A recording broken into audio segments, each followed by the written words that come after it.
cứ miền mà tròn hồ mà đó đấy tròn thì pì nơi tí đấy tròn thì bảy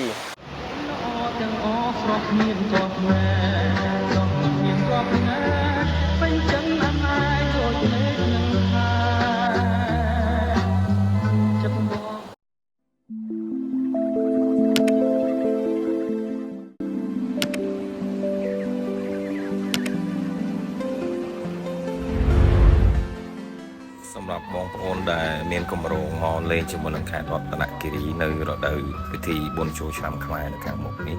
សូមបងប្អូនតាមដានទស្សនាវីដេអូនេះទាំងអស់គ្នាពីដើមដល់ចប់ក្នុងវីដេអូនេះខ្ញុំនឹងនាំអារម្មណ៍បងប្អូនទាំងអស់គ្នាមកទស្សនាជាមួយនឹងរមណីយដ្ឋានដែលល្បីៗនៅក្នុងខេត្តរតនគិរីហ្នឹងហើយសួស្តីបងប្អូនកន្លែងដែលខ្ញុំកំពុងតែឈរនេះគឺគេហៅថាទឹកធ្លាក់អូសិង្ហលាដែលបងប្អូននៅនឹងភាគច្រើនគាត់ហៅថាទឹកធ្លាក់7ជាន់ណាបងប្អូនហើយបងប្អូនមើលរូបរាងខ្ញុំក៏ប៉ិតមិនមែនខ្ញុំដួលម៉ូតូទេបងប្អូនក៏ប៉ិតគឺផ្លូវមកនេះវេទនាមែនតើបងប្អូនផ្លូវមកនេះខ្ញុំរីខមមិនឲ្យបងប្អូនបើសិនជាបងប្អូនណាដែលគាត់ជិះឡានពពួកទៀបបងពពួកឡានព្រុស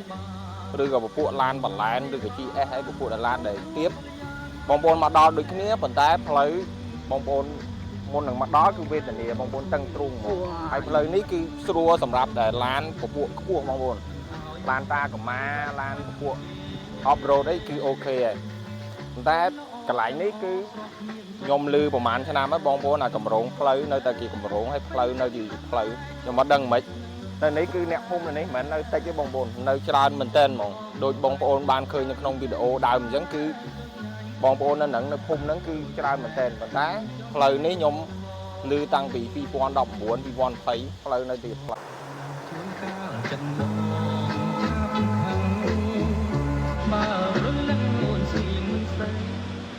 បងប្អូនសម្រាប់ផ្លូវបងប្អូនផ្លូវរៀងពិបាកបន្តិចប៉ុន្តែចង់និយាយថានៅពេលដែលបងប្អូនមកដល់កន្លែងនេះខ្ញុំចង់និយាយថាយើងទទួលយកអ្វីដែលយើងហត់បានណាបងប្អូនគឺទេសភាពស្អាតទឹកថ្លាហើយនៅក្នុងសហគមន៍នេះបងប្អូនក៏គាត់ដាក់ធុងសម្រាមដែរបងប្អូនធុងសម្រាមធំអី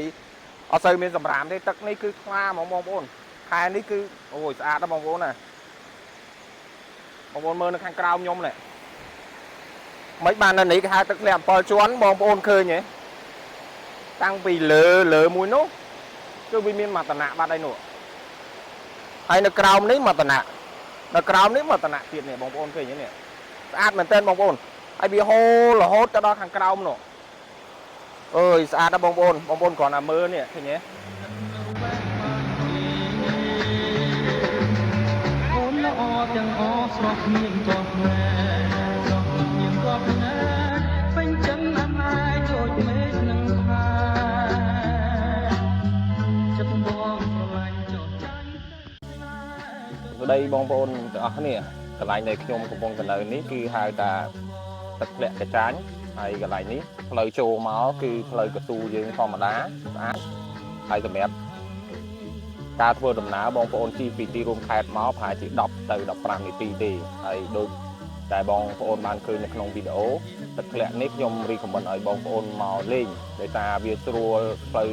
ធ្វើដំណើរហើយវាចិត្តពីទីរួមខេត្តផងដែរទើបតែនៅបងបានដឹងច្បាស់បងបានដឹងច្បាស់ថាខាងពីព្រោះសេចក្តីស្នេហ៍ស្នងប្រចាំព្រោះស្នេហ៍បែកខាងនួនឡងបែកខាងនួនល្អពុំប្រកាន់បងខាងព្រោះស្រឡាញ់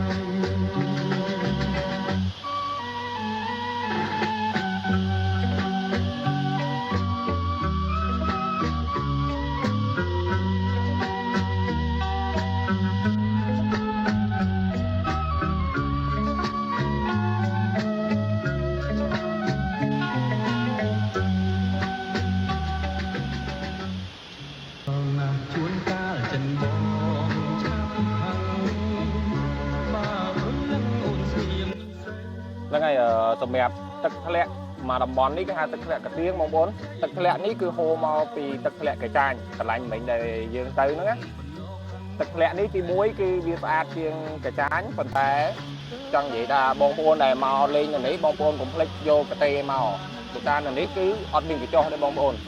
អ្វីដែលយើងអង្គុយគឺយើងក្រាកតេនៅលើបរិស្ថានថ្មនេះគឺយើងអង្គុយ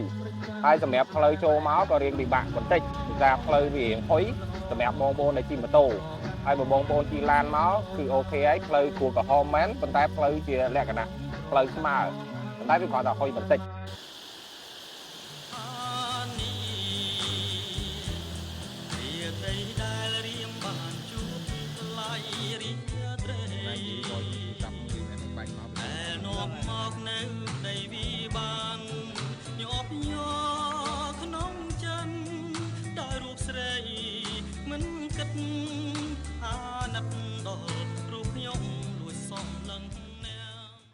បឹងនេះខ្ញុំហាក់ជាអត់ចង់រាយរាប់ប្រាប់បងប្អូនច្រើនទេដោយសារបងប្អូនមួយចំនួនធំគាត់ស្គាល់ហើយបឹងនេះ